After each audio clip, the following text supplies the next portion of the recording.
Hello everyone, welcome to Arihant Padhaku. This is Shailendra Pandey, your physics mentor. So guys, हम लोग start कर रहे हैं इस बार क्लास 11th की भी प्रिपरेशन, जिसमें मैं आपको पूरा सिलेबस जो टर्म 2 में आने वाला है 11th का भी पढ़ाऊंगा और 12th का तो हम लोग प्रिपेयर करेंगे ही करेंगे गाइज, है ना। सो आइए सबसे पहले चैप्टर को स्टार्ट करते हैं और हमारा सबसे पहला चैप्टर है मैकेनिकल प्रॉपर्टीज ऑफ सॉलिड्स।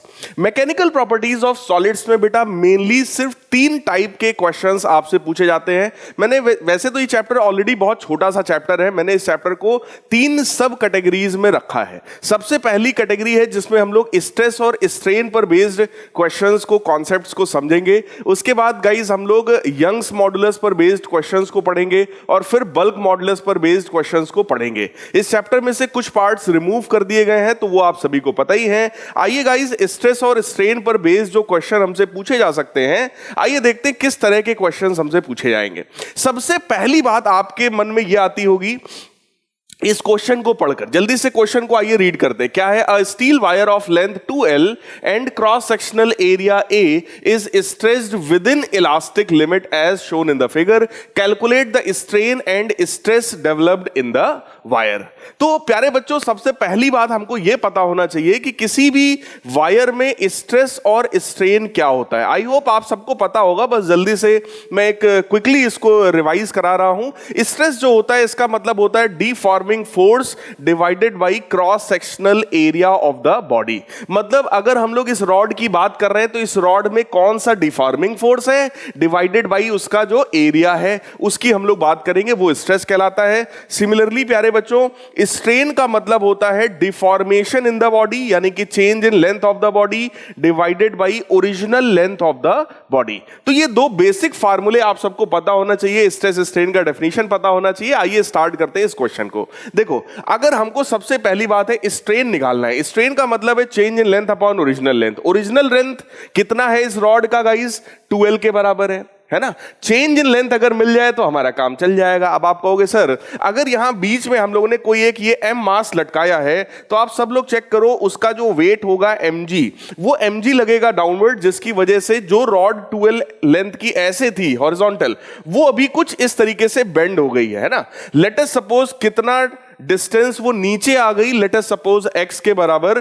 तो ये लेंथ L है, ये x है, तो आप सब लोग पाइथागोरस थ्योरम से इस लेंथ को जानते हैं। This length has become under root L square plus x square. बिल्कुल इसी तरीके से यहां पर भी हम कहेंगे अंडर रूट के अंदर L square plus x square. अब सोचो बेटा, अगर हमको चेंज इन लेंथ निकालना है तो आप कहोगे सर बहुत सिंपल है भाई, फाइनल लेंथ देखिए बढ़ गई है, कितनी हो गई है total? That is 2 times L square plus x square की पावर 1/2 अंडर रूट है ना।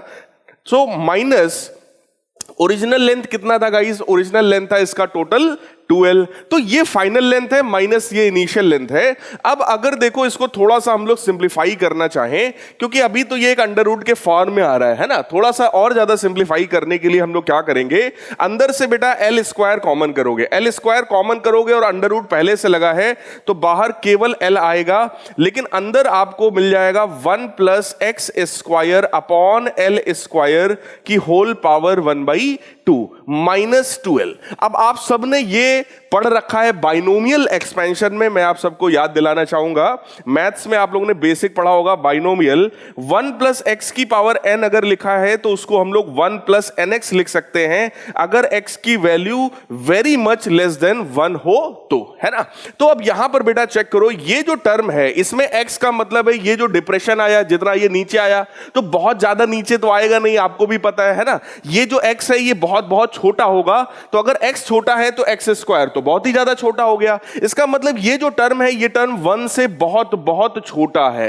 देखो x स्क्वायर ऑलरेडी छोटा था, L स्क्वायर से हमने और डिवाइड कर रखा है ना। इसका मतलब कि सर ये बहुत बहुत छोटा हो गया। अगर इतना ही छोटा हो गया तो हम 1 प्लस x की पावर n को 1 प्लस nx लिखेंगे, और फाइनली ये बन जाएगा हमारा 2L times 1 plus x square upon 2L square minus 2L। इसको हम लोग सिंपली सॉल्व कर लेंगे, तो आप सब लोग देख रहे हो 2L से 2L वाला टर्म जो है ये कैंसिल हो जाएगा, सिर्फ और सिर्फ ये वाला टर्म बनेगा जिसकी वैल्यू है x स्क्वायर अपॉन एल।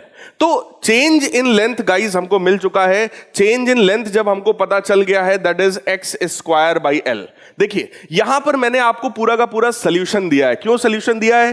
ताकि आपको यह पता चल जाए कि सब्जेक्टिव पेपर जो कि इस बार टर्म 2 में होने वाला है, सब्जेक्टिव पेपर में प्यारे बच्चों हम लोग कैसे लिखेंगे, है ना। सब्जेक्टिव में हम लोग को थोड़ा लैंग्वेज भी इन्वॉल्व करना होता है कि हम लोग क्या कर रहे हैं, अप्लाइंग पाइथागोरस थ्योरम। इस तरीके से जब आप पूरा लिखते हो तब जाकर के टीचर समझता है कि हां आपने पूरी चीज लिखी और वो आपको फुल मार्क्स देंगे। सो यूजिंग बाइनोमियल एक्सपेंशन जो मैंने समझाया तो उसको एक्सपेंड किया। टोटल चेंज इन लेंथ प्यारे बच्चों हमारे पास आ गया है that is x square by L. अब हमको क्योंकि निकालना था सबसे पहले स्ट्रेन, तो हमने यहां पर स्ट्रेन निकाला। स्ट्रेन का मतलब होता है भाई चेंज इन लेंथ जो कि है x square by L divided by original length जो कि है 2l।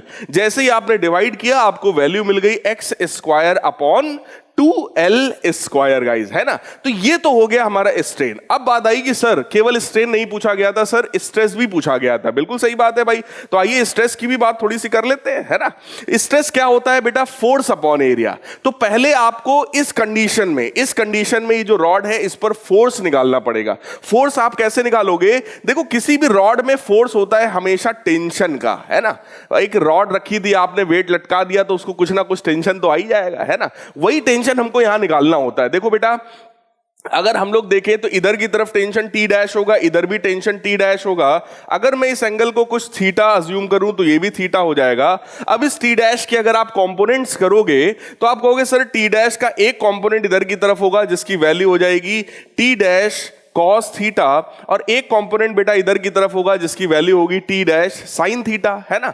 बिल्कुल उसी तरीके से इस वाले टी डैश का भी कंपोनेंट जब हम करेंगे तो इधर की तरफ कंपोनेंट फिर से आएगा टी डैश कॉस थीटा, तो वो डबल हो गया, और एक कंपोनेंट इधर की तरफ आएगा टी डैश साइन थीटा। तो ये साइन थीटा वाले दोनों टर्म्स क्या हो गए? कैंसिल हो गए, एक दूसरे को कैंसिल कर दिया। क्या बचा यहां पर? तो आप कहोगे सर बचा तो ये है कि 2t डैश कॉस थीटा जो हमारा है that must be equal to the mg force.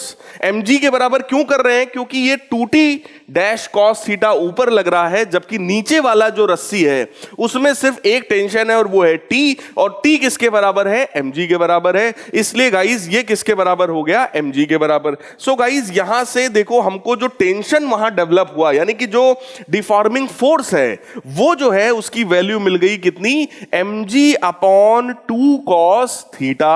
अब सारा गेम बस इस बात पर आ गया कि ये जो कॉस थीटा है आखिर ये क्या है। तो कॉस थीटा होता है प्यारे बच्चों बेस अपॉन हाइपोटेनस। बेस है हमारा x और हाइपोटेनस है हमारा अंडर रूट के अंदर x अपॉन अंडर रूट के अंदर L square plus x square, है ना। इसी को बस अब हम लोग भी फिर से वही बाइनोमियल थ्योरम लगा करके एक्सपेंड करेंगे। बहुत ध्यान से सब लोग देख लो, ये अंडर रूट वाला टर्म ऊपर चला जाएगा और फाइनली देखो ये क्या बनेगा।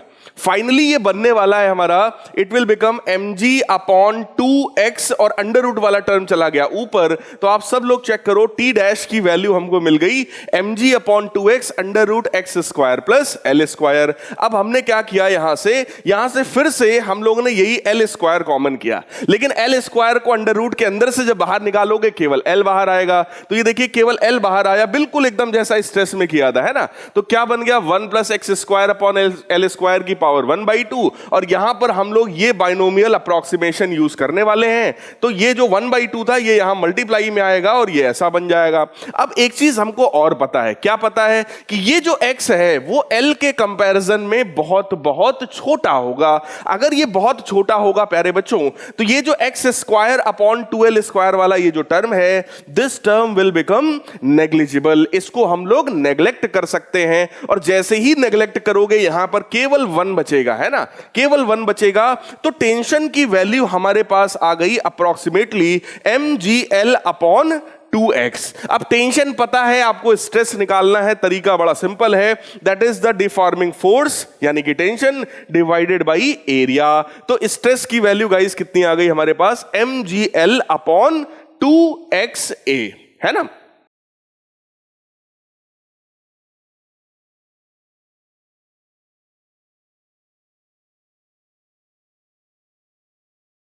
अब अगला क्वेश्चन जो हमारा होने वाला है वो क्वेश्चन बेस्ड है यंग्स मॉडुलस के कॉन्सेप्ट पर, कि यंग साहब का जो मॉडुलस हम लोग निकालते हैं, अब कहां पर निकालते हैं आइए इसकी बात करते हैं हम लोग थोड़ा सा, है ना। क्वेश्चन देखते हैं पहले, क्वेश्चन क्या हमसे पूछा जा रहा है ना।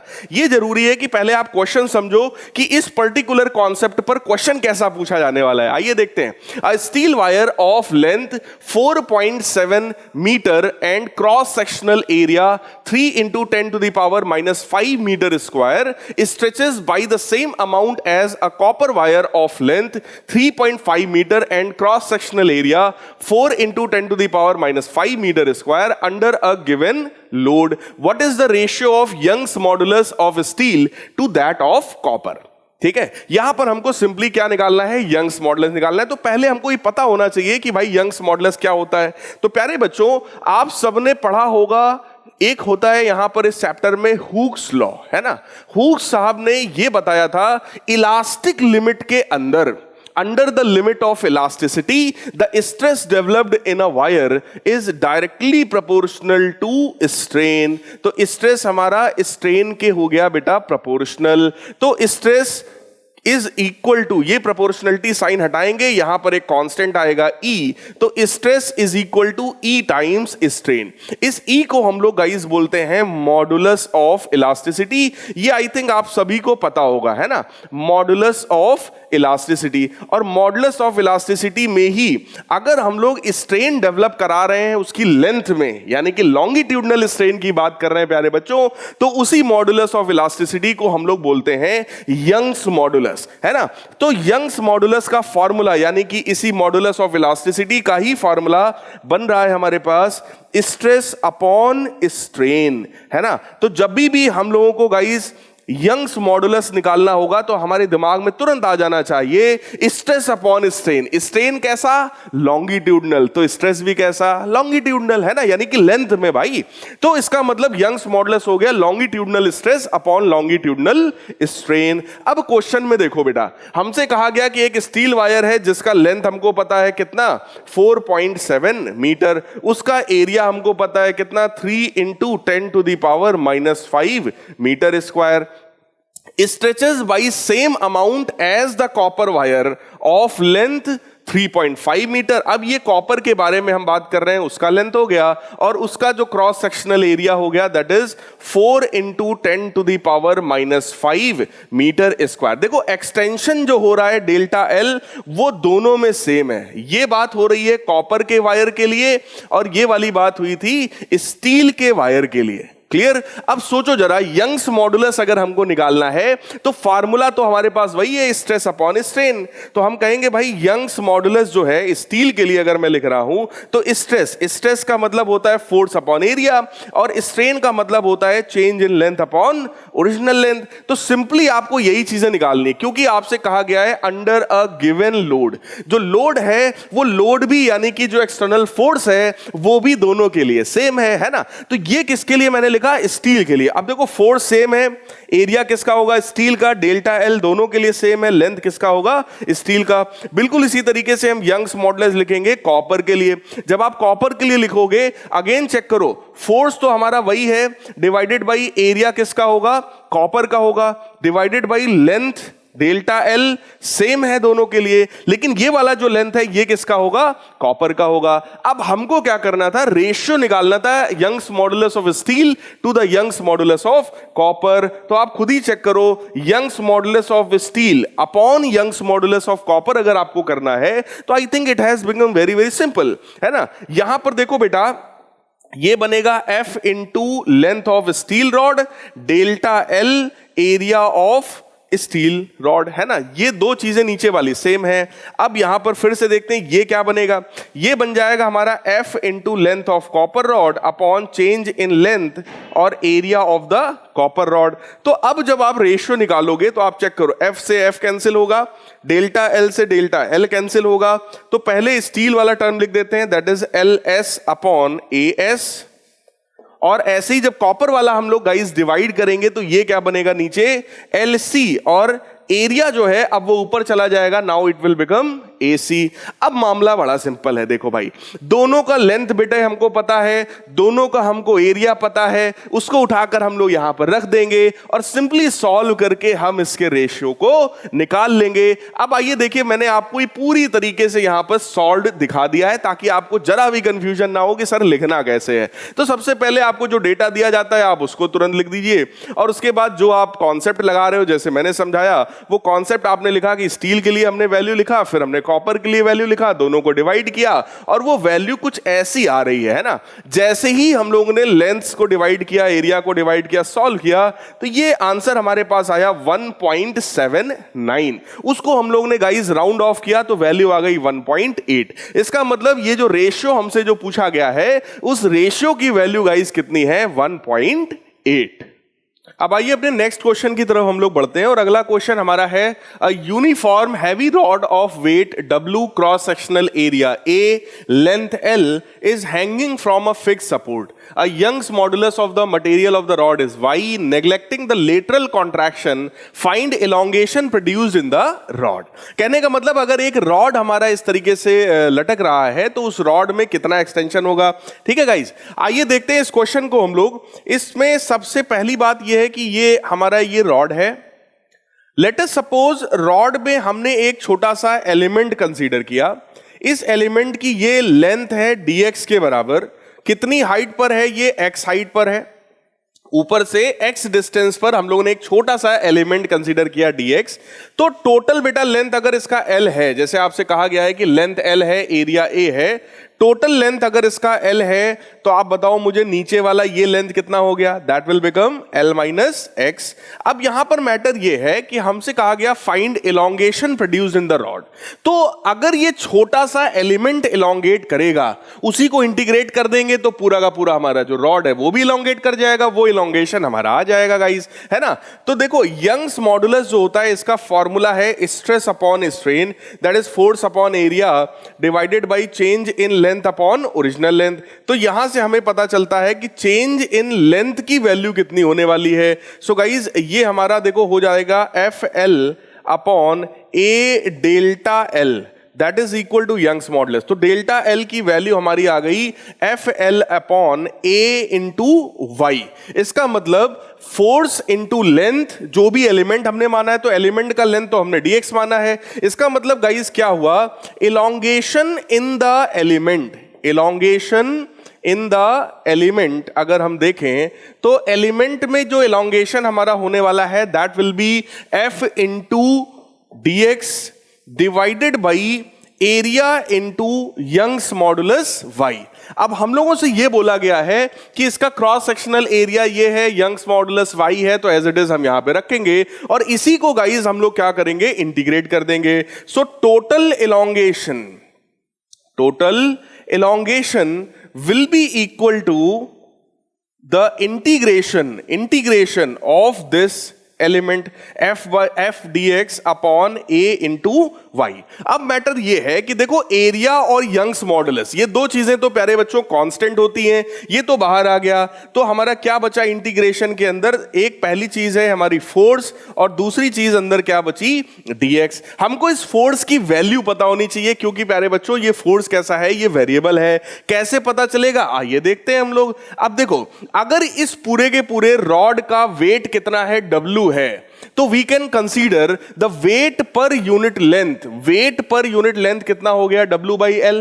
ये जो एलिमेंट हमारे पास है, ये जो dx L लेंथ का जो एलिमेंट हमारे पास है, इसमें टेंशन इस बात का है कि उसको नीचे वाला ये जो लेंथ है रॉड का, that is L minus x, भाई उसका वेट किधर लगेगा, डाउनवर्ड। तो इस एलिमेंट को ही तो वो वेट झेलना है, इसी बात का तो प्यारे बच्चों टेंशन है ना। तो हम क्या करेंगे, हम इस एलिमेंट में जो टेंशन है उसकी वैल्यू को निकालेंगे। तो वो कैसे मिलेगा, weight per unit length multiplied by length of the element. भाई इतना पार्ट यहां पर लटका हुआ है, ठीक है ना, इसी को, इस रेड वाले पोर्शन को, यानी इस छोटे से एलिमेंट को इतने नीचे जो लटका हुआ पार्ट है उसके वेट को झेलना है, इसी बात का उसको टेंशन है। तो फोर्स की वैल्यू गाइस कितनी हो गई, W by L into X. तो ये बन गया 1 upon A into Y, integration of W by L minus X times dx। बस इसी को हम लोग जैसे ही इंटीग्रेट करेंगे प्यारे बच्चों हमारा आंसर आ जाएगा। dx जो है वो छोटा सा एलिमेंट है ना, और लिमिट ऑफ इंटीग्रेशन की बात करें तो कहां से कहां तक होगा, that will be from 0 to l। Total length कितनी है गाइस, l के बराबर, तो इसको बस 0 से l तक अब हमें इंटीग्रेट करना बाकी है। आइए गाइस देखते हैं इसके सॉल्यूशन को। सॉल्यूशन में वही बात है, ये देखो ये एक छोटा सा एलिमेंट माना गया है जिसकी लेंथ x मानी गई है, ये लेंथ हो गई l माइनस एक्स, तो टोटल जो फोर्स वहां पर लगने वाला है वो कितना है, w by L, l into x. Elongation कितना है हम लोग ने निकाल लिया था, वो इलोंगेशन हमारे पास आ गया W upon L A Y. तो आप देखो W अगर बाहर निकाल लें, ये देखो एल ए वाई, तो W upon L A Y integration of L minus X dx। Simply integrate कर दो। कैसे इंटीग्रेशन गाइस हम लोग करेंगे, देखो L dx का इंटीग्रेशन, L कांस्टेंट है बाहर हो जाएगा, dx का इंटीग्रेशन गाइस कितना होता है 1 है ना, यानी कि x हो जाएगा। तो dx की जगह पर हम यहां पर x ले आएंगे इंटीग्रेट करके। अब यहां पर आया x dx का इंटीग्रेशन प्यारे बच्चों x स्क्वायर बाई 2 होता है, आप सबको पता होगा। तो ये बन गया x स्क्वायर बाई 2। भाई लिमिट्स कहां से कहां तक है, 0 से l तक है। जैसे ही आप लिमिट रखोगे पहला टर्म आपका बनेगा l स्क्वायर, ये बनेगा l स्क्वायर बाई 2, तो बाकी 0 रखोगे तो वैल्यू 0 हो जाएंगी। तो ओवरऑल सॉल्व होकर के वैल्यू हमें कितनी मिल गई, WL अपॉन 2ay। ये टोटल इलोंगेशन उस रॉड में गाइस प्रोड्यूस होने वाला है। इसका मतलब the total elongation in the length will be equal to mgl। अगर रॉड का मास दिया होता m तो हम लिखते mgl अपॉन 2ay। इस फॉर्मूले को प्यारे बच्चों दिमाग में रखिएगा, इसको हम लोग डायरेक्टली भी किसी क्वेश्चन में यूज कर सकते हैं। अब आइए अपने अगले क्वेश्चन की तरफ बढ़ते हैं। अगला क्वेश्चन हमारा है, अब देखो ये क्वेश्चन है, the rigid bar of mass 15 kg is supported symmetrically by 3 wires each of 2 metre long. देखो ये क्वेश्चन आपकी किताब का, आपकी अरिहंत पब्लिकेशन की टर्म 2 की जो बुक है उसका ये क्वेश्चन नंबर है हमारा क्वेश्चन नंबर 25, जो कि लॉन्ग क्वेश्चन का 25 एनसीईआरटी का क्वेश्चन है, बहुत बढ़िया क्वेश्चन है। क्वेश्चन में हमसे कहा जा रहा है a rigid bar of mass 15 kg is supported symmetrically by 3 wires each 3 metre long, those at ends are copper and the middle ones is of iron। कह रहे हैं जो किनारे किनारे पर है वो कॉपर का है और जो बीच में है वो आयरन का है। Determine the ratio of their diameters if each wire have the same tension, Young's modulus of elasticity for the copper and steel are this and this. देखो भाई यहां पर हमसे क्या कहा गया, हमसे बोला गया कि ये एक मान लो एक रॉड है, ये एक रॉड है जिसका मास है 15 kg, ठीक है। इसको 3 वायर्स के थ्रू सिमेट्रिकली सपोर्ट दिया गया है, ठीक है। 3 वायर्स के थ्रू अगर आपने सपोर्ट दिया है तो इस डायग्राम को देखिएगा, ये आपका कुछ ऐसा डायग्राम बनेगा। यहां से मान लो लटकाया गया, 3 वायर्स हैं जिसके थ्रू इसको सपोर्ट दिया गया है, ये हमारा रॉड है, ठीक।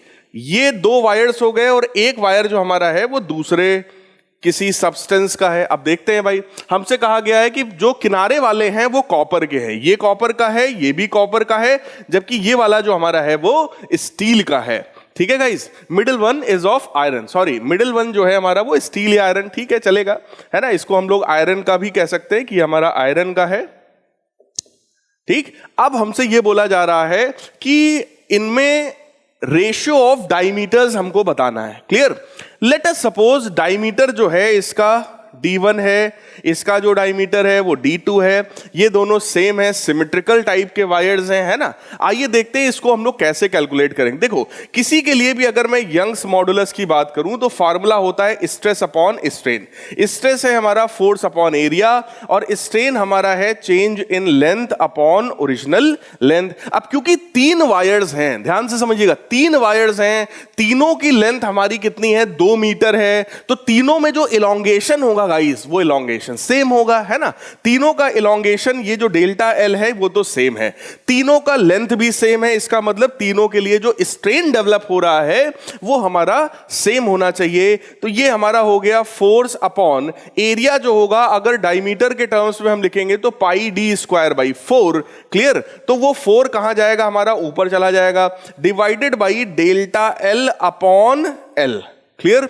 ये है। और हमको यहां से वही डायमीटर के बारे में गाइस निकालना है, तो डायमीटर के बारे में आप सिंपली यहां से निकाल सकते हो। अब आइए देखते हैं इसके सॉल्यूशन को। सॉल्यूशन में हमने आपको जो चीज समझाई वही काम देखो यहां पर किया है। तीनों के लिए स्ट्रेन जिसकी वैल्यू हम डेल्टा एल बाई एल लिख रहे थे वो सेम था तीनों के लिए, है ना? तो यहां से गाइस क्या हुआ, 4f upon pi D square delta L by L, ये सब तो चीजें सबके लिए सेम रही। अगर मैं यहां पे डायमीटर वाले टर्म को निकालूं तो डायमीटर वाला जो हमारा टर्म है D square, that will be equal to 4f upon pi into Y, pi into Y, ये एल चला जाएगा ऊपर और डेल्टा एल पहुंच जाएगा नीचे। अब समझने वाली बात गाइस ये है कि यहां पर क्या क्या चीजें देखो कांस्टेंट हैं, है ना? समझो जल्दी से सब लोग ध्यान से। सबसे पहली बात, जो लेंथ है और ये जो डेल्टा एल है, ये दोनों चीजें दोनों के लिए सेम है, मतलब तीनों के लिए सेम है यहां पर, ठीक? फिर उसके बाद बात करते हैं जो फोर्स है, वो फोर्स भी तीनों में सेम होगा, है ना? क्योंकि यहां पर ये बोला गया है सिमेट्रिकली, इसका मतलब तीनों में जो टेंशन है, ये देखो लिखा है, कह रहे हैं कि ईच हैव सेम टेंशन, तीनों का टेंशन भी हमारा सेम है, तो फोर्स भी सेम हो गया। पाई कांस्टेंट है, 4 कांस्टेंट है, सिर्फ क्या बचा आपका यंग्स मॉडुलस। तो हमें क्या पता चला यहां से कि डायमीटर का जो स्क्वायर है वो inversely proportional to Young's modulus है, और हमसे यहां पर वही डायमीटर का रेशियो ही तो पूछा गया है। सो डायमीटर का जो रेशियो होगा d1 upon d2, that will be equal to under root of y2 upon y1, है ना गाइस? तो आइए बस यही वैल्यूज को ही हमें उठा करके रखना है। ये देखिए d1 upon d2 is equal to under root y2 upon y1।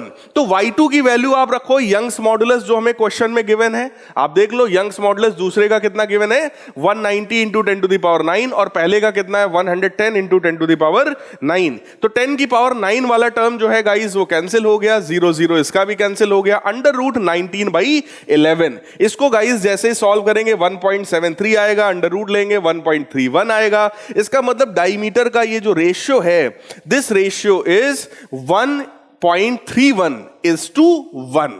Clear है? इसी को आप अंडर रूट 19 और अंडर रूट 11 के टर्म्स में भी गाइस लिख सकते हैं, इसमें कोई दिक्कत वाली बात नहीं है।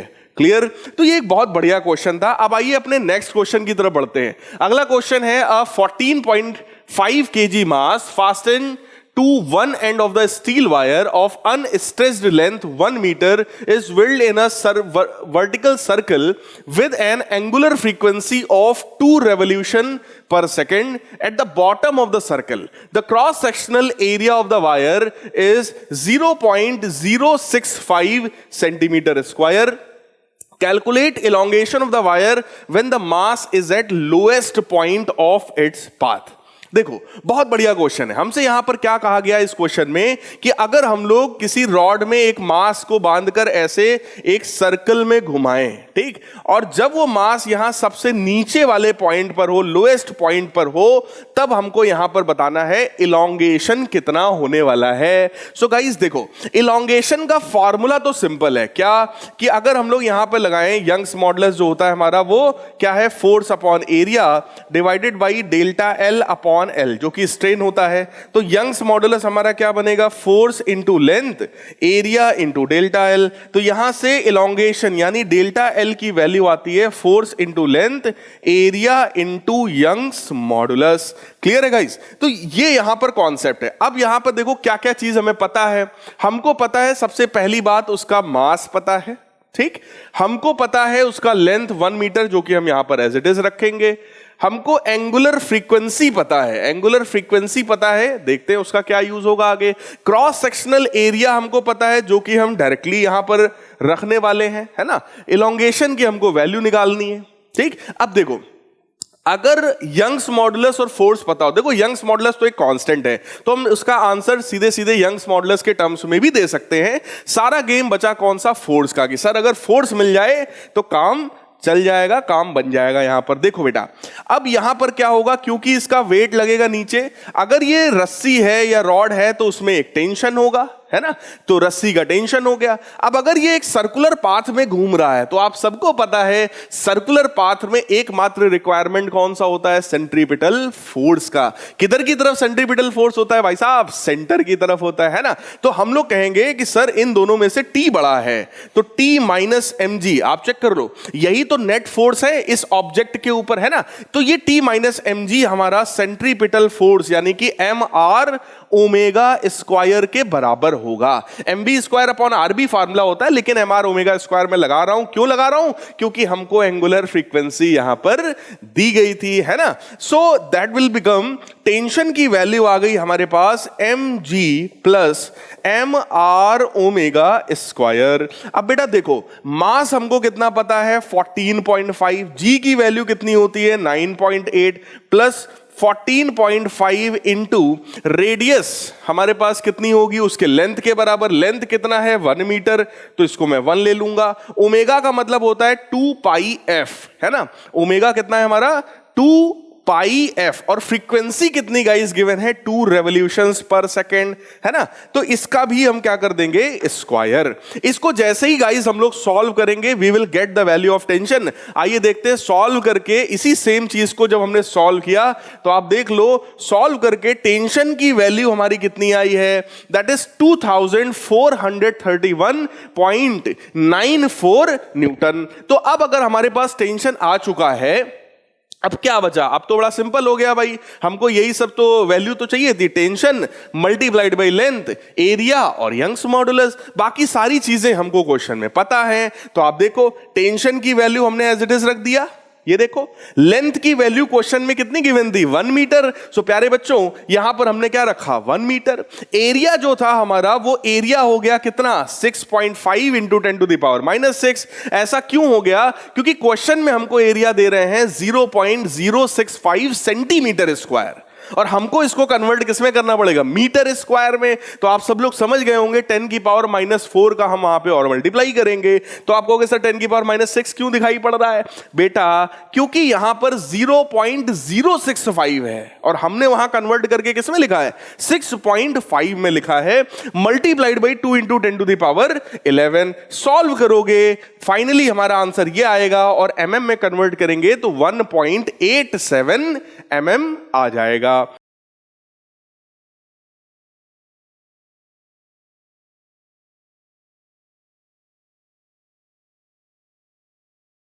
अब हमारा अगला क्वेश्चन है guys 4 identical hollow cylindrical columns. देखिए ये जो क्वेश्चन है आपका, ये आपकी जो किताब है इस किताब का लॉन्ग क्वेश्चंस का क्वेश्चन नंबर है, it is your question number 27, और बहुत ही बढ़िया क्वेश्चन है गाइस, इसलिए सब लोग इसको जल्दी से अपनी बुक ओपन करके क्वेश्चन को पढ़ो। कहा जा रहा है 4 identical hollow cylindrical columns of mild steel support a big structure of mass 50,000 kg, 50,000 kg का स्ट्रक्चर जिसको सपोर्ट किया जा रहा है। The inner and outer radii of each column are 30 centimetre and 60 centimetre respectively. Assuming the load distribution to be uniform, calculate compressional strain on each column. हर एक column पर कितना स्ट्रेन डेवलप होगा वो हम लोग को यहां पर निकालना है।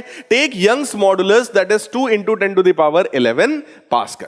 ठीक है, देखो एनसीईआरटी बुक्स में बहुत अच्छे अच्छे क्वेश्चंस है, और बहुत अच्छे अच्छे क्वेश्चंस को यहां पर हम लोगों ने कलेक्ट कर रखा है आपके लिए अरिहंत पब्लिकेशन की बुक में, है ना। देखो यहां पर हमसे क्या कहा गया, तो बेटा जो लोड है वो टोटल लोड है 50,000 किलो का, और ऐसे कितने कॉलम्स हैं जो सपोर्ट कर रहे हैं यहां पर 4। तो एक कॉलम पर बेटा लोड कितना हो गया, लोड जो हो गया दैट इज 50,000, है ना, मल्टीप्लाइड बाई जी की वैल्यू अगर मैं 9.8 या 10 ले लेता हूं, डिवाइडेड बाई 4 करता हूं, तो ये फोर्स है एक कॉलम के ऊपर। क्लियर? क्योंकि फोर्स बराबर बराबर बढ़ गया। उसके बाद बेटा एरिया की आप बात करो, क्योंकि स्ट्रेस और स्ट्रेन सब निकालना पड़ेगा ना हमको। तो एरिया जो हमारा होगा, अब इनर जो रेडियस है वो कह रहे हैं 30 सेंटीमीटर है, आउटर रेडियस जो है वो 60 है। So pi outer radius 60 square minus inner radius 30 square इतने सेंटीमीटर स्क्वायर बोलो एरिया होगा, है ना। उसमें भी अगर हम 10 की पावर -4 का मल्टीप्लाई कर दें तो यही चीज आपकी मीटर स्क्वायर में कन्वर्ट हो जाएगी। ये आपके पास एरिया आ गया, ये आपके पास फोर्स आ गया न्यूटन में। हमसे कहा गया है स्ट्रेन की वैल्यू बता दो और यंग्स मॉडुलस दिया है, तो आई थिंक आप लोग समझ गए होंगे। यंग्स मॉडुलस हमारा क्या होता है भाई, स्ट्रेस जो कि force upon area divided by strain, और वही स्ट्रेन ही तो हमको निकालना है गाइस। तो स्ट्रेन की वैल्यू यहां से प्यारे बच्चों कितनी आने वाली है, strain will be equal to force upon area into Young's modulus. Force की वैल्यू आपके सामने, एरिया की वैल्यू आपके सामने, यंग्स मॉडुलस की वैल्यू आपके सामने। तो अब आइए देखिए कैसे हमें सॉल्व करना है। ये देखो बेटा, ये रहा हमारा नेट फोर्स। तो पहले हमने फोर्स निकाला 50,000 मल्टीप्लाइड बाई 9.8 करके उसको सॉल्व किया, उसको 4 से डिवाइड किया, ये हमारा फोर्स आ गया। फिर देखो हमने ये एरिया निकाला है, आउटर एरिया में से इनर एरिया को सब्ट्रैक्ट किया, ठीक, ये वैल्यू हमारी आ गई एरिया की। अब हमको वही स्ट्रेन निकालना है, तो स्ट्रेन कितना होता है, स्ट्रेस अपॉन यंग्स मॉडुलस, जैसे लगाओगे F अपॉन AY, जो कि मैंने अभी निकाला था। बस आप सिंपल बेटा फोर्स की वैल्यू रखो, एरिया की वैल्यू रखो, यंग्स मॉडुलस की वैल्यू रखो, उसको सिंप्लीफाई करो। जैसे ही सिंप्लीफाई करोगे you will get your answer as 7.22 into 10 to the power -7। ठीक है, स्ट्रेन का याद रखना गाइस, कोई भी यूनिट नहीं होता है, क्योंकि स्ट्रेन का फार्मूला है change in length upon original length, तो इसका कोई भी यूनिट नहीं होता है गाइस। अब अगले क्वेश्चन को देखते हैं। नेक्स्ट क्वेश्चन हमारा है a slightly tapering wire of length L। ये एक वायर है जिसका लेंथ L है, टेपर है, मतलब यहां पर रेडियस कम है, यहां पर रेडियस ज्यादा है। And radii A and B on both side, इधर का रेडियस A है, इधर का रेडियस B है, is subjected to a stretching force F on both sides as shown in the figure. इस फिगर में जैसा दिखाया गया है फोर्स इस तरीके का दोनों तरफ लग रहा है। If Y is the Young's modulus of the wire, then calculate extension produced in the wire. इस वायर में कितना एक्सटेंशन होगा ये गाइस हमको निकालना है। देखो बेटा, अगर इस तरह का वेरिएबल क्रॉस सेक्शन वाला कोई भी क्वेश्चन आए तो वहां पर हमें क्या करना चाहिए, we should consider an element. और ये एलिमेंट हम लोग देखो यहां से x डिस्टेंस पर dx थिकनेस का एक एलिमेंट मान रहे हैं, जिसका रेडियस गाइस कितना है, y के बराबर। ये रेडियस इसका y के बराबर है, क्लियर। तो अब यहां पर देखो हमें क्या करना होगा, rate of increase of radius. देखो यहां पर रेडियस कितना है, a के बराबर।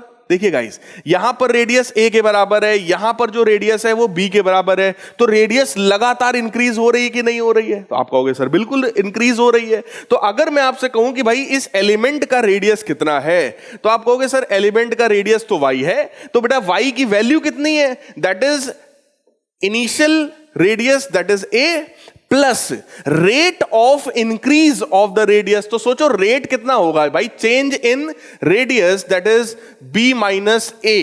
फाइनल रेडियस b है, इनिशियल a है, डिवाइडेड बाई हम लेंथ करेंगे, तो ये तो हो गया rate of increase of the radius multiplied by कितना डिस्टेंस आप आगे बढ़े हो। ठीक है, तो हम x डिस्टेंस आगे बढ़े हैं। देखो जैसे जैसे आप आगे बढ़ोगे, बोलो हर मोमेंट पर, हर एक इंस्टेंट पर जो रेडियस है वो लगातार इंक्रीज होता चला जा रहा है। तो हमने क्या निकाला बेटा, हमने पहले ये रेट निकाल लिया, rate of increase of the radius. तो आपने कैसे निकाला भाई, change in radius b minus a divided by length. तो लेंथ कितना है l, तो b minus a by l।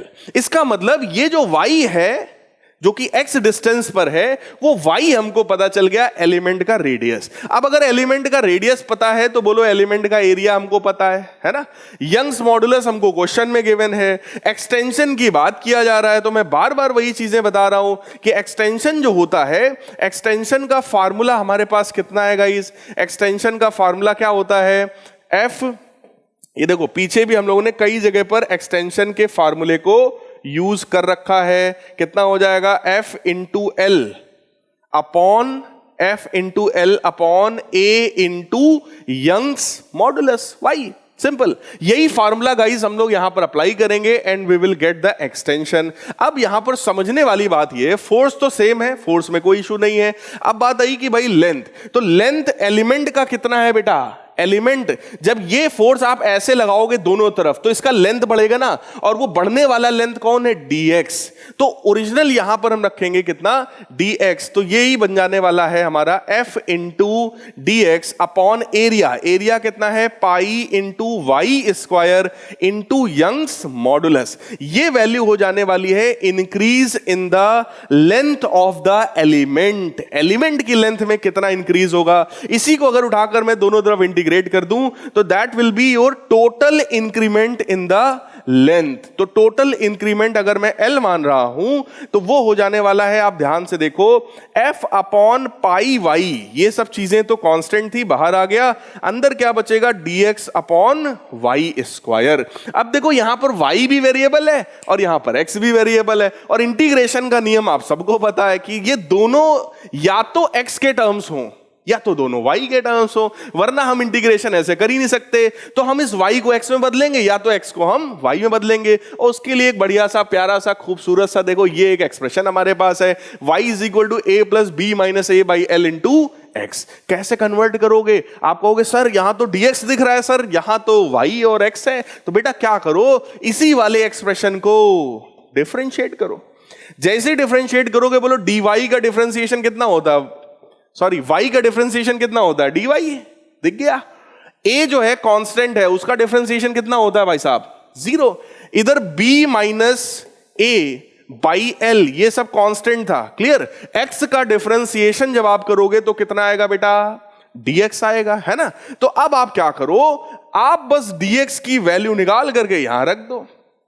जैसे ही आप रखोगे, जरा चेक करना, total elongation in the length that is equal to f upon pi Young's modulus y integration dx। dx की जगह हम लोग वैल्यू रखने वाले हैं dy divided by b minus a by l।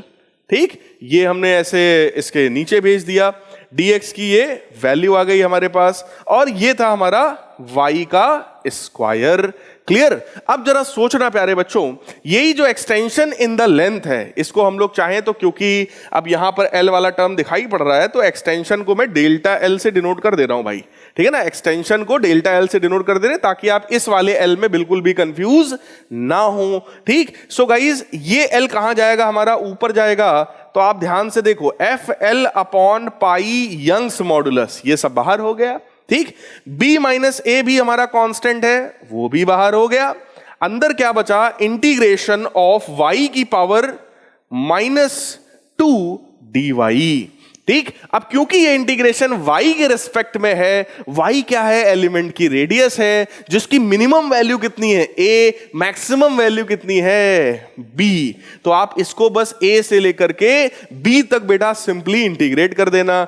जैसे ही इंटीग्रेट करोगे वैल्यू कितनी आएगी, F L upon pi Y b minus a times. अब y की पावर -2 का इंटीग्रेशन गाइस कितना होता है, बताओ भाई सब लोग, y की पावर -1 अपॉन -1, ठीक। कहां से कहां तक, a से लेकर b तक। So this will become F L upon pi Y b minus a।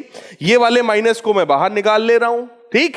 अंदर क्या बचेगा देखना, y की पावर -1 का मतलब होता है बेटा 1 अपॉन वाई, अपर लिमिट लगाओगे 1 upon b minus lower limit लगाओगे तो ये क्या बन जाएगा, -1 अपॉन a। बस इसको जैसे ही आई थिंक हम लोग सिंप्लीफाई करेंगे अपना आंसर आ जाएगा। So total elongation in the length of the rod delta l will be equal to -fl upon pi Young's modulus y b minus a, और इसका एलसीएम लेते हैं बेटा, तो क्या बनेगा, a minus b divided by A B, clear. आप check करो, ये माइनस ये b माइनस ए और ये a माइनस बी, बोलो कैंसिल हो जाएगा, ठीक। क्या बचेगा, it will become F L upon pi Y into A B. ये वैल्यू हो गई guys total elongation in the length of the tapering rod, clear. अब आइए इसके सॉल्यूशन को देखते हैं, है ना। मैंने अच्छे से आपको समझा दिया है। अब सॉल्यूशन पार्ट को आप देखो। सॉल्यूशन में मैंने सबसे पहले वही देखो बेटा रेट निकाला। रेट क्या होता है? Rate of increase of the radius, that is change in radius upon length. तो क्या हो गया? b minus A by L. यहां पर रेडियस a है, यहां पर रेडियस हमारा b के बराबर है। यहां a है, यहां हमारा b है। ये डिस्टेंस कितना है गाइस? x। रेडियस कितनी है? y। और ये कितना थिकनेस है? dx। तो ये जो एलिमेंट है, इस एलिमेंट का रेडियस ये जो y है वो कितना हो जाएगा? a plus R X. Clear? r की वैल्यू भी हमको पता है, तो यहां से हमने निकाला extension in the length of the element. तो कितना होता है? f into length upon area into Young's modulus. वही सारी वैल्यूज को आप रखो, इंटीग्रेट करो। जैसे ही इंटीग्रेट करके सॉल्व करोगे this will become F L upon pi A B into Y. तो आप चेक कर लो, F L upon pi A B into Y, तो है ना। तो यही हो गया हमारा करेक्ट आंसर। ये एक बहुत अच्छा क्वेश्चन है, लॉन्ग क्वेश्चन है। अब आइए अगले क्वेश्चन की तरफ बढ़ते हैं, और ये क्वेश्चन भी हमारा इसी बुक का है, अरिहंत पब्लिकेशन की इसी बुक का है। This is your question number 29। Again it is a very beautiful, बहुत बढ़िया क्वेश्चन है। मैंने सारे देखो सेलेक्टेड अच्छे अच्छे क्वेश्चंस यहां पर कलेक्ट कर रखे हैं, जिसके बेसिस पर आपका ये पूरा चैप्टर कवर होने वाला है। मैंने पूरे चैप्टर को बेटा 3 सब हेडिंग्स में कन्वर्ट किया। पहले स्ट्रेस स्ट्रेन पर क्वेश्चन कराया, अभी हम लोग यंग्स मॉडुलस पे कर रहे हैं, फिर हम लोग बल्क मॉडुलस पर क्वेश्चंस करेंगे, है ना। पूरा चैप्टर आपका समराइज हो जाएगा। इसी तरह के क्वेश्चन न्यूमेरिकल्स बेटा आपसे पूछे जाएंगे, और कॉन्सेप्ट का कॉन्सेप्ट भी आपका क्लियर होता चला जा रहा है। क्वेश्चन देखिए, 2 wires of diameter 0.25 centimeter, one made of steel and other made of brass, are loaded as shown in the figure below. The unloaded length of the steel wire is 1.5 meter. कह रहे हैं जो unloaded length है वो 1.5 metre का है, and that of the brass wire is 1 meter, ये 1 metre का है। उसका मास 4 kg है, इसका मास 6 kg है ना। 2 मासेस यहां पर ऐसे लटकाए गए हैं। यंग्स मॉडुलस देखो, स्टील का हमको पता है। Compute the elongation of steel and brass wires. मुझे इन दोनों में जो एलोंगेशन निकालना है वो कैलकुलेट करना है, और 1 पास्कल 1 न्यूटन पर मीटर स्क्वायर के भी बराबर हमको गिवन है। देखो प्यारे बच्चों, ये डायग्राम शायद आपको बुक में नहीं दिया है, तो आप लोग ये डायग्राम लेकर के करिएगा। इसीलिए हम लोग ये सारे सॉल्यूशंस यहां पर कर रहे हैं, ताकि आप बच्चों को जरा भी कहीं भी दिक्कत ना आए, है ना। अब देखो भाई, क्या करना है हमको। अब अगर हमको इलोंगेशन निकालना है, तो आप अभी तक तो हमें लगता है ये आपको एकदम अच्छे समझ में आ गया होगा। यंग्स मॉडुलस क्या होता है भाई? Stress upon strain. तो अगर मैं डेल्टा एल की वैल्यू निकालूंगा भाई, तो कितना आएगा? Force into length upon area into Young's modulus. Clear? दोनों के लिए बेटा अलग अलग आपको लगाना है। बस समझने वाली बात इतनी है कि जब आप ब्रास वायर के लिए बात करोगे, है ना, जब आप ब्रास वायर के लिए बात करोगे, तो उसमें जो टेंशन है या जो फोर्स है, वो फोर्स सिर्फ इस 6 kg वाले ब्लॉक की वजह से है। भाई जो ब्रास वायर है उसको तो केवल और केवल 6 kg वाले ब्लॉक को होल्ड करना पड़ रहा है ना, जबकि ये जो स्टील वायर है, इस स्टील वायर को ये 4 kg और ये 6 kg दोनों को झेलना पड़ रहा है भाई साहब, क्योंकि ऊपर तो वो है ना, जो ऊपर है उसको नीचे वाले दोनों ब्लॉक्स के वेट को झेलना पड़ रहा है। तो बोलो टेंशन किस में ज्यादा होगा भाई साहब, है ना। टेंशन तो स्टील में ही ज्यादा होगा भाई, वही तो ज्यादा झेल रहा है। तो स्टील का जो बेटा फोर्स होगा, स्टील का जो फोर्स होगा, that will B force of the steel, that will B 4 + 6 into, भाई ये तो केजी में है, जी का और मैं मल्टीप्लाई कर दूंगा तो ये इतना इनके ऊपर लगने वाला फोर्स हो जाएगा न्यूटन में। जबकि फोर्स अगर मैं निकालूंगा ब्रास वाले में, तो उसके लिए जो फोर्स होगा दैट विल बी 6 × 9.8। तो दोनों के फोर्सेस हमको पता है, चेक कर लो, दोनों की लेंथ हमको पता है, दोनों के लिए हमको एरिया पता है। ठीक है, एरिया के लिए हमको देखो डायमीटर गिवन है, कह रहे हैं the 2 wires of diameter 0.25 centimetre, है ना। डायमीटर दोनों का सेम है। यंग्स मॉडुलस हमको पता है, जैसे ही उठा करके आप लगाओगे, आप चेक करो, आपका आंसर आ जाएगा गाइस, है ना। आइए चेक करते हैं क्या है हमारे पास। देखो डायमीटर अगर हमको पता है तो उससे हमको रेडियस मिल गया। ठीक, रेडियस जब हमको मिल गया, फोर्स के बारे में मैंने आपको समझा ही दिया है कि अगर हम लोग स्टील वायर की बात करते हैं तो फोर्स कितने का है, 10 kg मास का है। ठीक, तो 10 kg में 9.8 का मल्टीप्लाई किया, 98 न्यूटन का फोर्स हो गया। लेंथ पता है, यंग्स मॉडुलस आपको पता है, क्वेश्चन में गिवन है ये यंग्स मॉडुलस। जैसे ही आप सीधे सीधे अप्लाई करोगे, you will get the value of change in length यानी इंक्रीमेंट इन लेंथ। तो वो इंक्रीमेंट इन लेंथ कितना आएगा guys? 1.5 into 10 to the power -4 metre. फिर अगर वही चीज हम ब्रास वायर के लिए कैलकुलेट करेंगे तो सिर्फ ध्यान देने वाली बात क्या है कि यहां पर लोड सिर्फ और सिर्फ 6 kg फोर्स की वजह से है, जो मैंने आपको यहां पर समझाया है ना। तो 6 इंटू 9.8 केवल यही इस पर लगने वाला फोर्स है। और यंग्स मॉडुलस इसका भी देख लो भाई, ये यंग्स मॉडुलस है ब्रास वायर के लिए, ठीक। ये आपको क्वेश्चन में डेटा गिवन होगा, उसको जैसे ही उठा करके हम लोग अप्लाई करेंगे, चेंज इन लेंथ की वैल्यू आ जाएगी according to this formula. Solve किया, वैल्यू आ गया 1.3 into 10 to the power -4 metre. तो इस तरीके से बेटा हम लोग इलॉन्गेशन के जो क्वेश्चंस हैं उसको हम लोग सॉल्व कर सकते हैं। अब ये देखो, ये भी एक बहुत बढ़िया प्यारा सा क्वेश्चन है ना, एकदम मजा आ जाएगा आप लोग को। और ये क्वेश्चन आपको पेज नंबर 12 पे मिलेगा, क्वेश्चन नंबर 30 है ना। लॉन्ग क्वेश्चन है, बढ़िया बढ़िया क्वेश्चंस मैंने सेलेक्ट किए हैं। क्वेश्चन देखो क्या है। A rod of length 1.05 meter having negligible mass is supported at its end by 2 wires of steel A and aluminium wire B। अच्छा, ये देखो, ये एक A वायर है जो कि स्टील का है, और ये B वाला जो वायर है वो हमारा एल्यूमिनियम का है। टोटल लेंथ जो है वो कितनी है? टोटल लेंथ कितनी है? 1.05 मीटर, ये टोटल लेंथ है भाई, ठीक। Cross sectional area of the wires are 1 mm square and 2 mm square, दोनों का क्रॉस सेक्शनल एरिया पता है।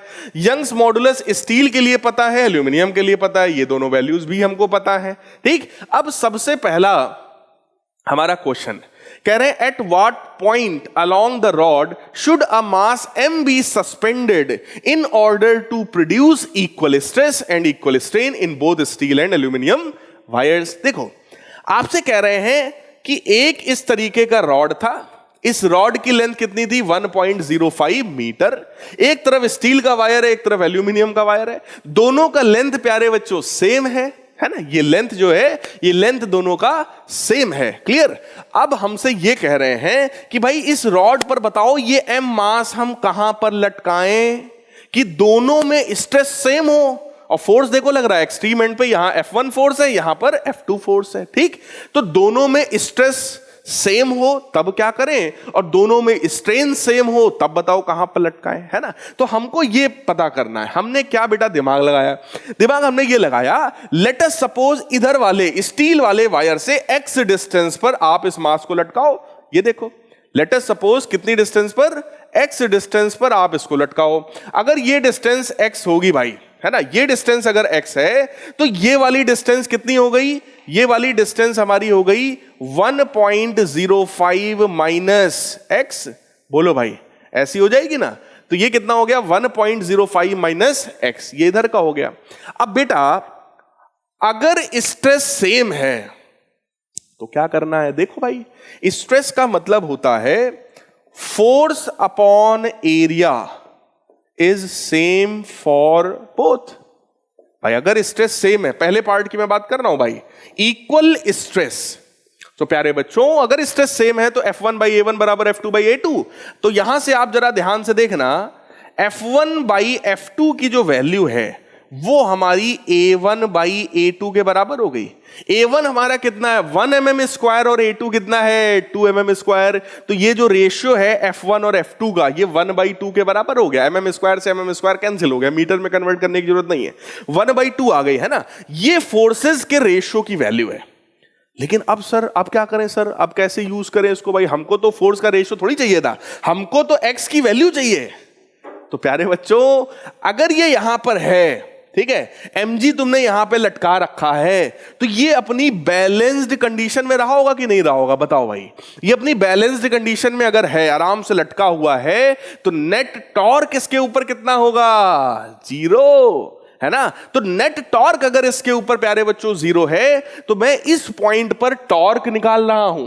ये वाला जो फोर्स है बेटा, ये क्लॉकवाइज घुमाने की कोशिश करेगा, और जो ये वाला फोर्स है ये एंटी क्लॉकवाइज घुमाने की कोशिश करेगा। तो क्लॉकवाइज टॉर्क और एंटी क्लॉकवाइज टॉर्क दोनों आपस में कैसे रहे होंगे?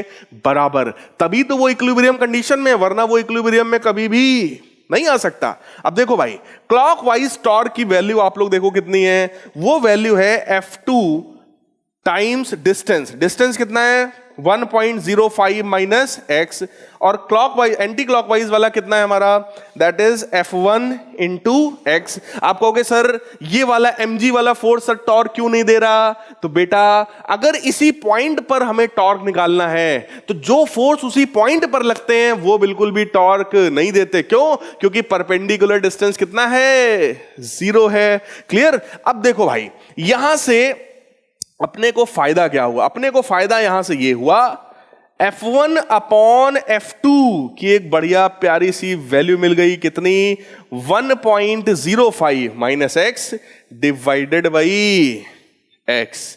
देख लो भैया कहीं कुछ गड़बड़ तो नहीं है, ये F2 गया नीचे, ये आया नीचे, हाँ भाई साहब ठीक है, 1.05 माइनस एक्स अपॉन एक्स। तो F1 अपॉन F2 की वैल्यू ये भी है, F1 अपॉन F2 की वैल्यू ये भी है।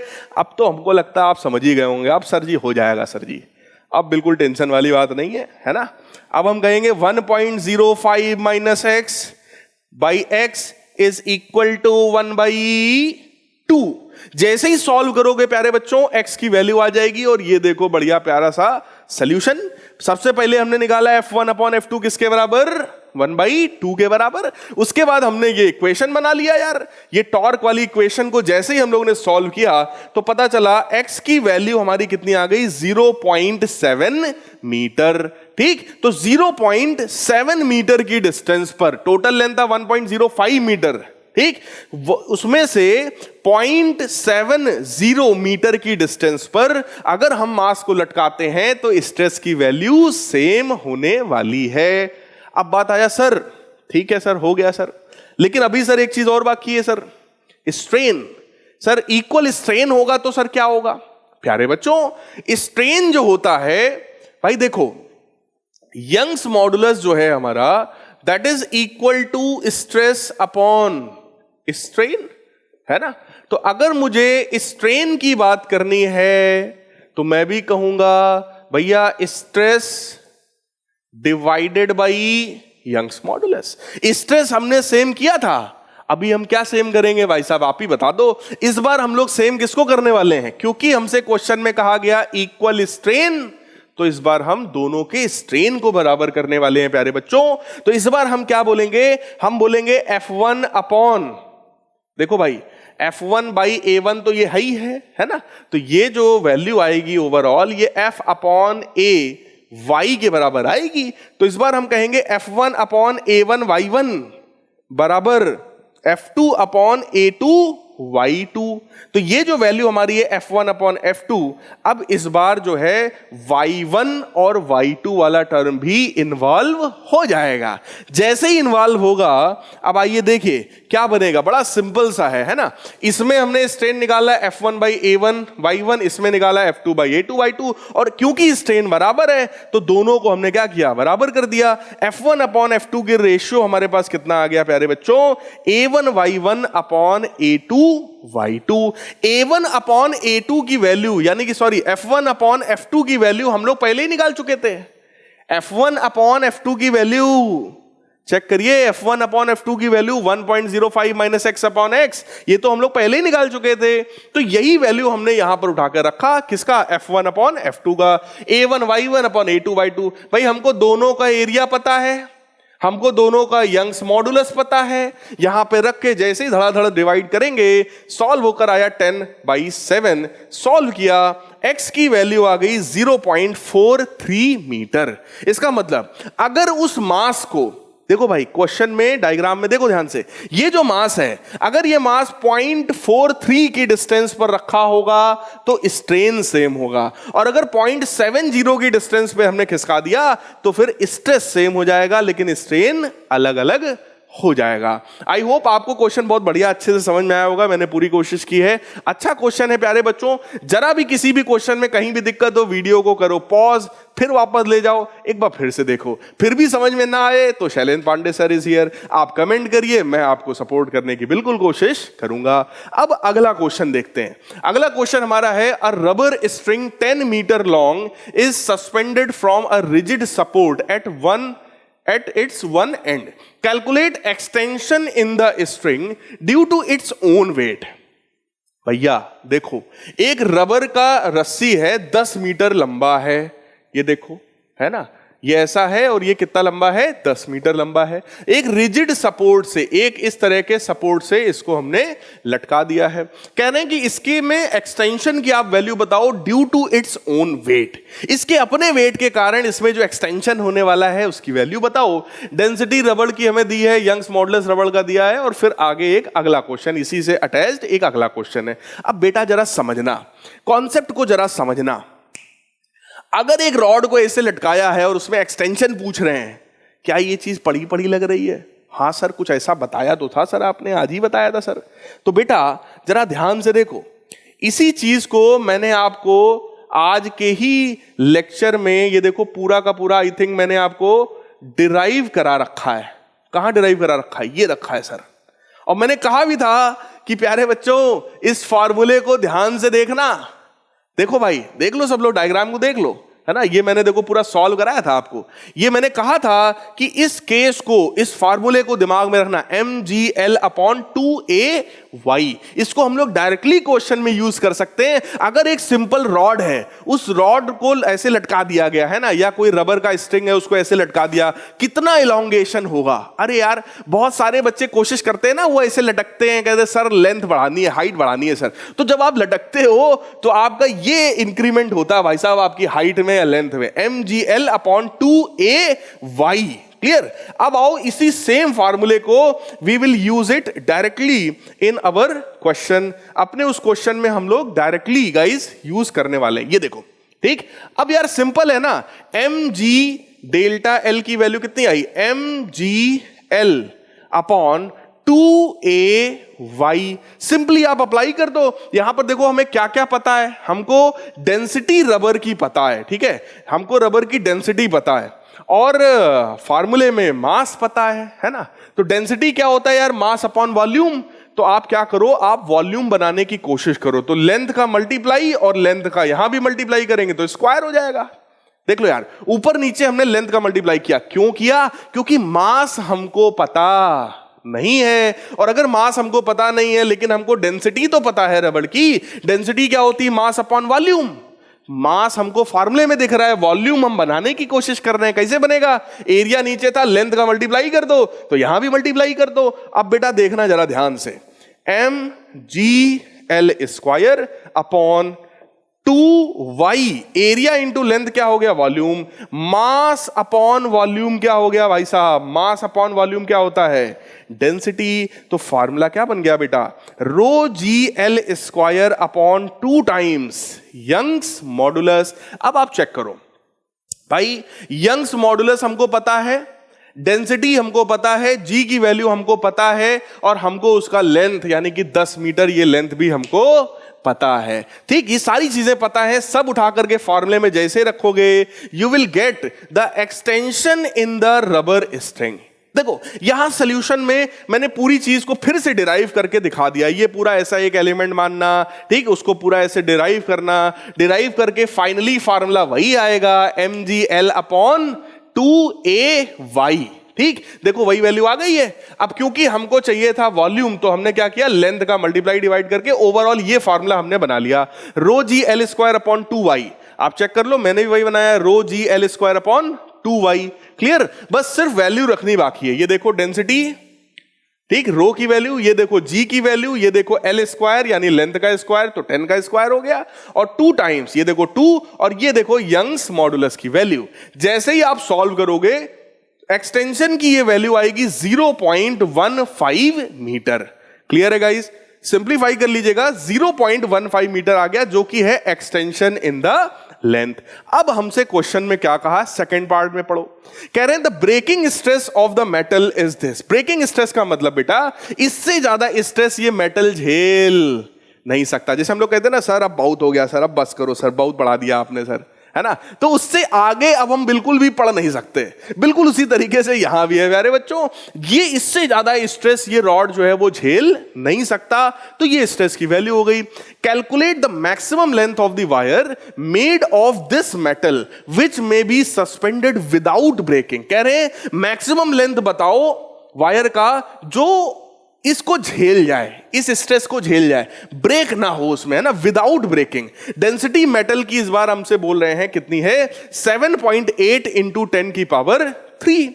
ठीक, अब देखो अगर हम लोग स्ट्रेस की बात करें, उस रॉड में कितना स्ट्रेस होगा भाई, स्ट्रेस होगा फोर्स अपॉन एरिया के बराबर। फोर्स है कितना, उसका वेट जो कि mg है और एरिया हमारा a है। लेकिन हमको तो यहां पर वो जो रॉड है उस रॉड का डेंसिटी दिया है, हमको उसका वेट या मास नहीं पता है। लेकिन डेंसिटी क्या होती है, मास अपॉन वॉल्यूम। तो वही कॉन्सेप्ट है, हम क्या करेंगे, वॉल्यूम बनाने की कोशिश करेंगे। इसलिए बेटा चेक करो, लेंथ का मल्टीप्लाई ऊपर और नीचे दोनों किया है ना। फायदा क्या हुआ, नीचे वाला एरिया इंटू लेंथ क्या बन गया, वॉल्यूम, और ये मास अपॉन वॉल्यूम को हम लोग क्या लिख देंगे, डेंसिटी। तो क्या बन गया, रो जी एल। अब सोचो, हमको उसका डेंसिटी पता है, चेक करो, मेटल का हमको डेंसिटी पता है, जी की वैल्यू हमको पता है, और हमको लेंथ भी जो है निकालना है, हमको वही लेंथ हमको निकालना है। ठीक है, तो हम क्या करेंगे, रो जी एल, क्लियर, और हमको ब्रेकिंग स्ट्रेस पता है।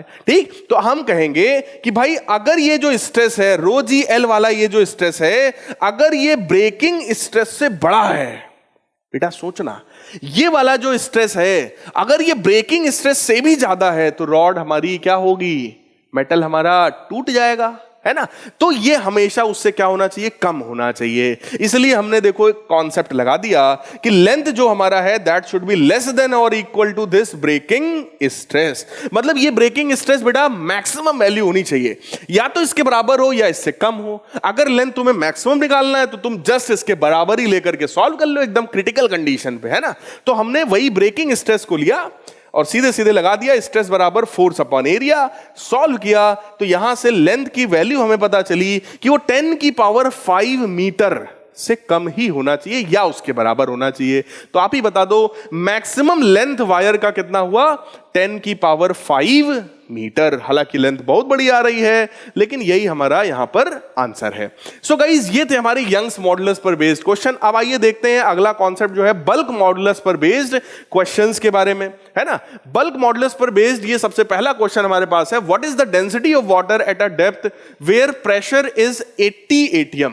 कह रहे हैं कि हमको वाटर की डेंसिटी बता दो जहां पर प्रेशर की वैल्यू 80 atm है, जबकि टॉप सरफेस पर बेटा कितना होता है, 1 atm एटमॉस्फेरिक प्रेशर होता है। सबसे नीचे हमसे पूछ रहा है कि जहां पर प्रेशर की वैल्यू 80 atm के बराबर है वहां डेंसिटी बता दो। ठीक, और take density at the surface. Surface पर वाटर की डेंसिटी हमको पता है 1.03 इंटू 10 की पावर 3, और कह रहे हैं कंप्रेसिबिलिटी ऑफ द वाटर। ये देखो भाई साहब, सारा खेला तो यहीं पर है ना। ये क्वेश्चन बहुत बढ़िया क्वेश्चन है, और आप लोग अपनी किताब में, अरिहंत की किताब में पेज नंबर 13 पर ये आपको क्वेश्चन गिवन है, क्वेश्चन नंबर 32। अगेन ये लॉन्ग क्वेश्चन है, ठीक है गाइस, लॉन्ग क्वेश्चन है, बढ़िया क्वेश्चन है, और सारा खेला किसमें है, इसी कंप्रेसिबिलिटी में है। कंप्रेसिबिलिटी जो होता है प्यारे बच्चों, अगर मैं उसको के से डिनोट करूं तो कंप्रेसिबिलिटी हमारा 1 अपॉन बल्क मॉडुलस के बराबर होता है। इसका मतलब क्वेश्चन कहीं ना कहीं किधर घुमा के ले जा रहा है भाई साहब,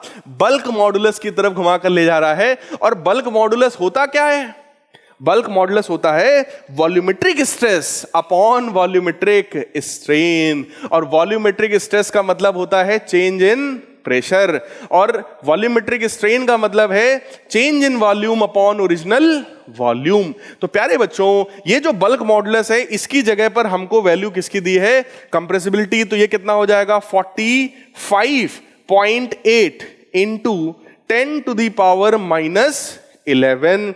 ये वैल्यू हमको बल्क मॉडुलस की गिवन है। ठीक, प्रेशर जो है वो कितना हो गया वहां पर 80 atm का, तो प्रेशर हमको पता है। ठीक है, वॉल्यूम की बात यहां पर हमको फिलहाल करनी पड़ेगी कि डेल्टा V अपॉन V कितना होने वाला है। तो बेटा देखो, इनिशियल वॉल्यूम जो होगा वो कितना है, mass upon density.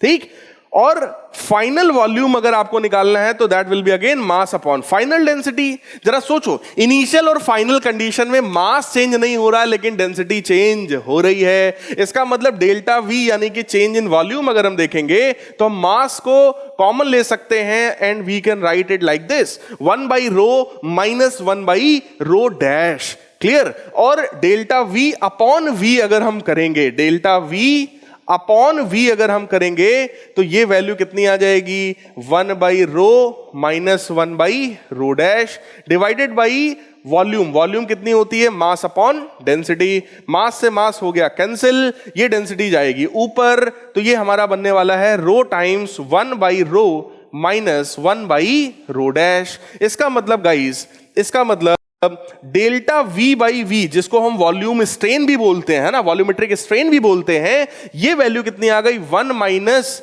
ρ upon ρ dash. इसको उठाकर यहां यूज कर लो, मुझे लगता है क्वेश्चन हमारा सॉल्व हो गया। जैसे ही हम लोग यूज करेंगे, आइए देखते हैं, जैसे ही हम लोग यूज करेंगे this will become 80 upon 1 minus ρ। ρ कहां की डेंसिटी है, इनिशियल डेंसिटी। कहां की है, टॉप लेयर की, जो कि क्वेश्चन में गिवन है। कितना गिवन है भाई साहब, 1.03 इंटू 10 की power 3 divided by ρ dash. ρ dash कहां की है, फाइनल यानी कि डेप्थ वाली जगह की है। क्लियर हो गया सॉल्व। इसी एक्सप्रेशन को गाइस हम लोग सॉल्व कर देंगे, ठीक है। ये किसके बराबर था, 1/45.8 into 10 to the power minus 11 के बराबर था। इसी को सॉल्व करेंगे and we will get the value of pressure. ठीक है गाइस, अब देखो जल्दी से सब लोग ध्यान से देखो, वॉल्यूमेट्रिक स्ट्रेन की वैल्यू ये देखो मैंने निकाली, 1 माइनस ρ अपॉन ρ डैश। ठीक, बल्क मॉडुलस कंप्रेसिबिलिटी जो हमारा होता है वो 1 अपॉन बल्क मॉडुलस होता है। बल्क मॉडुलस की वैल्यू देखो रखी हुई है, तो इसको उल्टा किया गया, इसको फाइनली यहां पर रख करके ऐसे देखो सॉल्व किया गया है। एक बात और ध्यान रखिएगा, ये जो 80 है वो 80 किस में है, एटीएम में है, एटमॉस्फेरिक प्रेशर में है, क्योंकि क्वेश्चन में गिवन है 80 एटीएम। ठीक है, और यहां पे हालांकि लिखा तो नहीं है, बट हम लोग कन्वर्ट कर सकते हैं, एटीएम को हम लोग पास्कल में कन्वर्ट कर सकते हैं। 1 एटीएम इज इक्वल टू कितना होता है भाई, 1 atm is equal to 1.013 into 10 की पावर 5 पास्कल होता है। उसको बेटा मल्टीप्लाई कर लेना, मल्टीप्लाई करके सिंप्लीफाई करना सब कुछ। जैसे सॉल्व करोगे you will get the value of ρ dash as 1.034 into 10 to the power 3 kg पर मीटर क्यूब। ठीक है, थोड़ा सा कैलकुलेटिव क्वेश्चन जरूर हो गया है, बट आप लोग सॉल्व करेंगे तो आपको पूरी तरीके से आंसर आपका मैच करेगा। सिर्फ क्या ध्यान देना है कि ये जो 80 एटीएम है ना, ये एटमॉस्फेरिक प्रेशर है, इसको हमें बस और कन्वर्ट कर देना है 1.013 into 10 to the power 5 pascal में। ठीक, अब इसको सॉल्व कर लेना। ठीक है, जैसे सॉल्व करोगे you will get your answer as this. ठीक, अब आते हैं अपने नेक्स्ट क्वेश्चन में। अगले क्वेश्चन में हमसे प्यारे बच्चों क्या कहा गया, कह रहे compute the bulk modulus of water from the following data. Bulk modulus हमें कैलकुलेट करना है भाई। देखो इनिशियल वॉल्यूम पता है 100 लीटर, प्रेशर में जो इंक्रीज है वो हमको पता है 100 एटीएम। इस बार देखो दे दिया, कह रहे हैं 1 atm is equal to 1.013 into 10 to the power 5 pascal, तो ये कन्वर्जन दे दिया। फाइनल वॉल्यूम भी हमको पता है भाई 100.5 litre. Compare the bulk modulus of water with that of air. अच्छा, इस बार पहले तो बल्क मॉडुलस निकालो। तो देखो भाई बल्क मॉडुलस क्या होता है, अभी मैंने आपको समझाया था। ठीक है, वॉल्यूमेट्रिक स्ट्रेस मतलब pressure, change in pressure upon volumetric strain यानी कि change in volume upon original volume, ये जाएगा बेटा ऊपर। तो बल्क मॉडुलस की वैल्यू हो गई change in pressure original volume upon change in volume. तो चेंज इन प्रेशर, प्रेशर में जो इंक्रीज है वो कितने का हुआ, 100 एटीएम का। 100 एटीएम का मतलब क्या है, 1.013 इंटू 10 की पावर 5 पास्कल। इतना प्रेशर में चेंज हुआ है पास्कल में। Clear, multiplied by original volume. तो ओरिजिनल वॉल्यूम इनिशियल कितना था, 100 लीटर के बराबर था, divided by change in volume. तो बेटा देखो फाइनल कितना है 100.5 और इनिशियल कितना है 100, तो चेंज कितने का हुआ, 0.5 का। इसको सॉल्व करोगे तो it will provide you the bulk modulus of what, it will provide you bulk modulus of the liquid. तो ये लिक्विड का, जिसके लिए हम लोग वाटर का बल्क मॉडुलस हमारा सॉल्व होकर के आ गया। तो वाटर भी नहीं, सॉरी लिक्विड भी नहीं, इसको मैं और स्पेसिफिक लिख रहा हूं जो कि क्वेश्चन में है, वो है वाटर। तो ये बल्क मॉडुलस आ गया प्यारे बच्चों वाटर का। अब हमसे कहा गया पहला तो यही था। फिर कह रहे हैं compare the bulk modulus of the water with that of the air. कह रहे हैं इसी बल्क मॉडुलस को, पहली बात जब हम लोग उसको सॉल्व करेंगे तो ये बल्क मॉडुलस हमारा सॉल्व होकर के देखो बेटा कितना आएगा, इट विल बी 2.026 इंटू 10 की पावर 9 पास्कल के बराबर आएगा। ठीक, फिर कह रहे हैं ये जो बल्क मॉडुलस है वाटर का, इसको कंपेयर करो एयर के साथ, तो उसके लिए हमको बल्क मॉडुलस ऑफ एयर पता होना चाहिए। ठीक है गाइस, तो बल्क मॉडुलस एयर का जो होता है, सभी लोग ध्यान से इसको लिख लेना, bulk modulus of the air is 1.0 into 10 to the power 5 pascal. ठीक, तो ये सीधे सीधे इतने पास्कल के बराबर होता है। इसको आप लोग नोट डाउन कर लीजिएगा, इसको हम लोग सीधे सीधे यहां पर यूज कर रहे हैं। अब बस रेशियो निकालना है, तो रेशियो क्या हो गया, वाटर का bulk modulus divided by air का बल्क मॉडुलस, दोनों वैल्यूज अपने को पता है, डिवाइड आप करोगे तो वैल्यू आएगी 2.026 इंटू 10 की पावर 4। अब क्वेश्चन देखो क्या है, क्वेश्चन ये है, explain in simple terms why the ratio is so large. कह रहे हैं ये बताओ भाई साहब आसान भाषा में, है ना, 3 इडियट मूवी देखी होगी, आसान भाषा में समझाओ, सिंपल टर्म्स में समझाओ कि ये रेशियो इतना बड़ा काहे है भाई, इतना बड़ा रेशियो क्यों है। तो प्यारे बच्चों आसान भाषा में समझो, है ना, वो ये है कि क्योंकि एक चीज वाटर है और एक चीज एयर है। बेटा एयर को हम हाईली कंप्रेस कर सकते हैं इन कंपैरिजन टू वाटर। कहोगे सर क्यों, आसान भाषा में समझाओ सर। तो बेटा जरा सुनो, वाटर के मॉलिक्यूल्स ऑलरेडी बहुत पास पास होते हैं, एयर के मॉलिक्यूल दूर दूर होते हैं, सबको पता है ना, ये तो पता होगा आसान भाषा में भाई साहब, है ना। अब इसको अगर मैं कंप्रेस करूंगा तो जो दूर दूर मॉलिक्यूल थे एयर के वो पास पास आ सकते हैं, तो एयर को ज्यादा कंप्रेस किया जा सकता है इन कंपैरिजन टू लिक्विड यानी कि वाटर। यही इसी वजह से गाइस यहां पर ये जो रेशियो आ रहा है बल्क मॉडुलस का वो बहुत ज्यादा आ रहा है। वाटर का जो बल्क मॉडुलस है वो 10 की पावर 9 के रेंज में है, बट एयर का जो मॉडुलस है वो 10 की पावर 5 के रेंज में है गाइस, क्लियर है।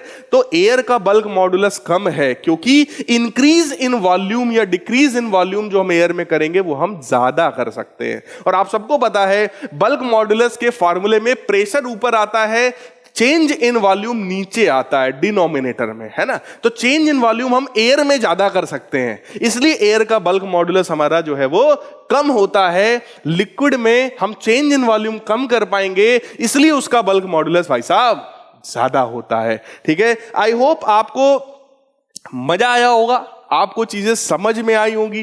प्यारे बच्चों मैं ये जरूर चाहूंगा कि आप लोग सबसे पहले इस चैप्टर को अच्छे से रिवाइज कर लो।